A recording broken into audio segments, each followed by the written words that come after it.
पहला क्वेश्चन में पूछा गया है कि बंगाली समाचार पत्र के संपादक कौन थे। तो बंगाली समाचार पत्र था, उसका संपादक कौन था? तो उसके संपादक थे S N. Banerjee, option number C. अगले क्वेश्चन में पूछा गया है कि इनमें से कौन मुगल सम्राट अकबर का सलाहकार था। तो कौन मुगल सम्राट अकबर का सलाहकार था? तो वो था ऑप्शन सी मुला दो पियाजा, ऑप्शन सी मुला दो पियाजा। नेक्स्ट क्वेश्चन में पूछा गया कि अपने राज्याभिषेक के बाद शिवाजी ने खालिस्तान की उपाधि धारण की थी। तो किसकी उपाधि धारण की थी? तो शिवाजी को जैसा कि आपको मालूम होगा कि छत्रपति शिवाजी के नाम से जाना जाता है, तो ऑप्शन सी बिल्कुल सही जवाब हो जाएगा। नेक्स्ट क्वेश्चन में पूछा गया कि अकबर का मकबरा किस स्थान पर स्थित है। तो अकबर का मकबरा कहाँ पर स्थित है? तो स्थित है सिकंदरा में, ऑप्शन बी बिल्कुल सही जवाब हो जाएगा। अगले क्वेश्चन में पूछा गया कि 1657 में किस मुगल राजकुमार ने उपनिषदों का फारसी में अनुवाद किया था। तो कौन सा मुगल राजकुमार था जो कि उपनिषद को फारसी में अनुवाद कर दिया था? आपको बता दूं कि 50 उपनिषद जो कि संस्कृत में थे उसको फारसी में अनुवाद कर दिया गया था। तो कौन सा राजकुमार है? तो यहाँ पर दे सकते हैं दारा सिकोह, बिल्कुल सही जवाब हो जाएगा, ऑप्शन नंबर बी। अगले क्वेश्चन में पूछा गया कि अकबर ने अपना इबादत खाना कहाँ पर बनाया था।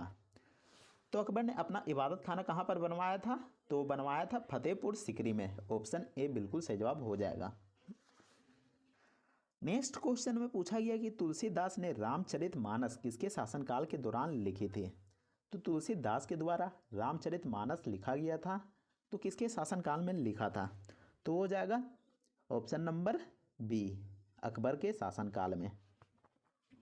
नेक्स्ट क्वेश्चन में पूछा गया कि गुरु ग्रंथ साहिब खालिस्तान लिपि में लिखा गया था। तो गुरु ग्रंथ साहिब किस लिपि में लिखा गया था? तो लिखा गया था गुरुमुखी लिपि में, ऑप्शन ए बिल्कुल सही जवाब हो जाएगा। अगले क्वेश्चन में पूछा गया कि दरबार ए अकबरी किसके द्वारा लिखी गई थी। तो दरबार ए अकबरी किसके द्वारा लिखी गई थी? तो वो लिखी गई थी मोहम्मद हुसैन आज़ाद के द्वारा, ऑप्शन बी। अगले क्वेश्चन में पूछा गया कि भारत में संघीय व्यवस्था की अवधारणा निम्नलिखित में से किस देश के संविधान से ली गई है। तो संघीय व्यवस्था की अवधारणा किस देश से ली गई है, किस देश की संविधान से ली गई है? तो इसका जवाब हो जाएगा कनाडा के संविधान से लिया गया है। नेक्स्ट क्वेश्चन में पूछा गया कि भारतीय संविधान में मौलिक कर्तव्य किस देश से लिया गया है। तो भारतीय संविधान में मौलिक कर्तव्य किस देश से लिया गया है? तो इसका जवाब हो जाएगा रूस से लिया गया है, ऑप्शन बी।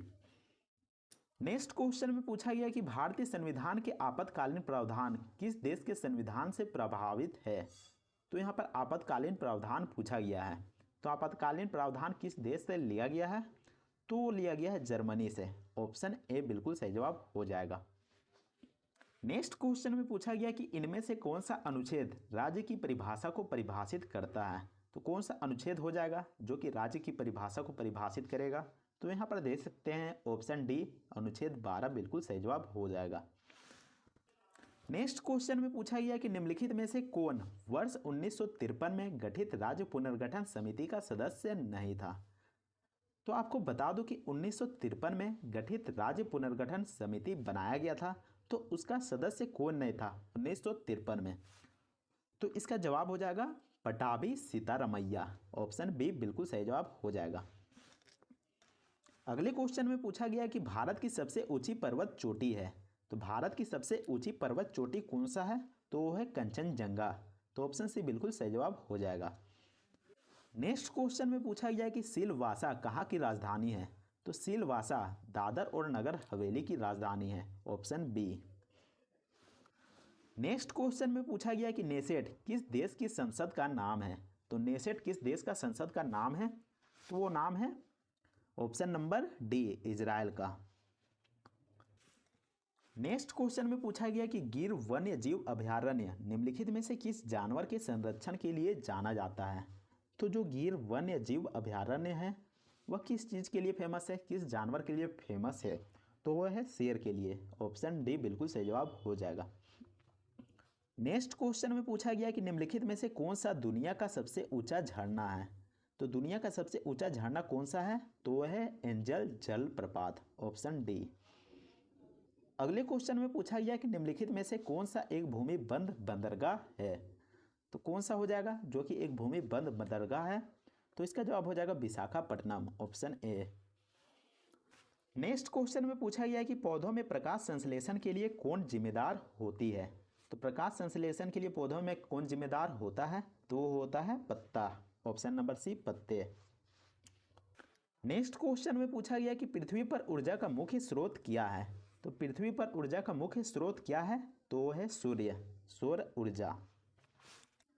नेक्स्ट क्वेश्चन में पूछा गया कि मानव शरीर की सबसे छोटी हड्डी कौन सी है। तो मानव शरीर की सबसे छोटी हड्डी कौन सी है, तो वह है स्टेपिज, जो कि कान में पाया जाता है, ऑप्शन ए। नेक्स्ट क्वेश्चन में पूछा गया है कि कोशिका में राइबोसोम का मुख्य कार्य क्या है। तो राइबोसोम का मुख्य कार्य क्या है कोशिका में, तो वो है प्रोटीन संश्लेषण, ऑप्शन नंबर ए। अगले क्वेश्चन में पूछा गया कि भारत के नियंत्रक और महालेखा परीक्षक की नियुक्ति कौन करता है। तो कौन करता है, तो वो करता है ऑप्शन नंबर ए, भारत के राष्ट्रपति। नेक्स्ट क्वेश्चन में पूछा गया कि किस सदन का अध्यक्ष उस सदन का सदस्य नहीं होता है। तो आपको बता दूं कि राज्यसभा का सदन का जो अध्यक्ष होता है उस सदन का सदस्य नहीं होता है, तो ऑप्शन बी बिल्कुल सही जवाब हो जाएगा। अगले क्वेश्चन में पूछा गया कि अनुच्छेद 75 के अनुसार मंत्रिपरिषद सामूहिक रूप से किसके लिए उत्तरदायी होती है। तो मंत्रिपरिषद सामूहिक रूप से किसके प्रति उत्तरदायी होती है, तो वो लोकसभा के लिए उत्तरदायी होती है, ऑप्शन सी बिल्कुल सही जवाब हो जाएगा। नेक्स्ट क्वेश्चन में पूछा गया कि 1909 का अधिनियम किससे संबंधित था। तो 1909 का अधिनियम किससे संबंधित था, कौन सा ऑप्शन हो जाएगा, तो इसका ऑप्शन हो जाएगा ए ऑप्शन, अलग निर्वाचक मंडल की शुरुआत, बिल्कुल सही जवाब हो जाएगा। नेक्स्ट क्वेश्चन में पूछा गया कि निम्नलिखित में से कौन सा अनुच्छेद संसद में लोकसभा के अध्यक्ष और उपाध्यक्ष से संबंधित है। तो कौन सा अनुच्छेद हो जाएगा जो कि संसद में लोकसभा के अध्यक्ष और उपाध्यक्ष से संबंधित रखता है, तो उसका जवाब हो जाएगा ऑप्शन नंबर सी, अनुच्छेद 93। नेक्स्ट क्वेश्चन में पूछा गया कि भारत में किसकी स्वीकृति के बिना कोई भी सरकारी खर्चा नहीं किया जा सकता है। तो भारत में कोई भी सरकारी खर्चा होने से पहले किसकी स्वीकृति लेनी पड़ती है, तो इसका जवाब हो जाएगा संसद की स्वीकृति लेनी पड़ती है, ऑप्शन ए। इसके अलावा अगर आपको यह वीडियो पसंद आता है तो वीडियो को लाइक जरूर कीजिएगा और चैनल को भी सब्सक्राइब जरूर कर लीजिएगा।